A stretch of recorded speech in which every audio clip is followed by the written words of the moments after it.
కదా! మనం చేయాలంటే. సపోర్ట్ రావాలి. మన వర్గాల సపోర్ట్ రావాలా. ఉన్నవాళ్ళు ఏదో వాళ్ళ ఆనందంలో ఆళ్ళు బతుకుతున్నారు. నాకదే అర్థం కావట్లా. మీరు పెట్టే పెట్టుబడులు మీకే ఉపయోగపడతాయండి. మీరు చేయండి. నేను నాకు నా అకౌంట్‌లోగా చాయ్ తాగడానికి డబ్బులిమ్మని అంటలా. నా అకౌంట్‌లో ఫోన్‌పే ఉంటదండి. నంబర్ ఉంటదండి స్క్రీన్ మీద. నాకు ఫోన్‌పే చేయండి. నాకు డబ్బులు అకౌంట్‌లో కొట్టండి అని అడగట్లా.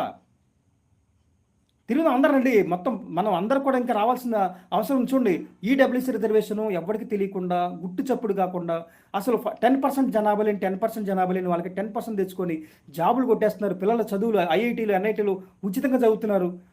మెడికల్ ఎంబీబీఎస్ సీట్లు కొట్టేస్తున్నారు. అన్నీ కూడా చూడండి ఇంజినీరింగ్ సీట్లు కొట్టేస్తున్నారు. ఎంత మన పిల్లలకి ఐఏఎస్‌లు, ఐపీఎస్‌లు అవుతున్నారు. ఐఏఎఫ్ఎస్‌లు అవుతున్నారు. బ్యాంక్ జాబులు కొట్టేస్తున్నారు. స్టాఫ్ సెలక్షన్ కమిషన్ జాబులు కొట్టేస్తున్నారు. రైల్వే జాబులు కొట్టేస్తున్నారు. అన్ని జాబులు కొట్టేస్తున్నారు వాళ్ళు.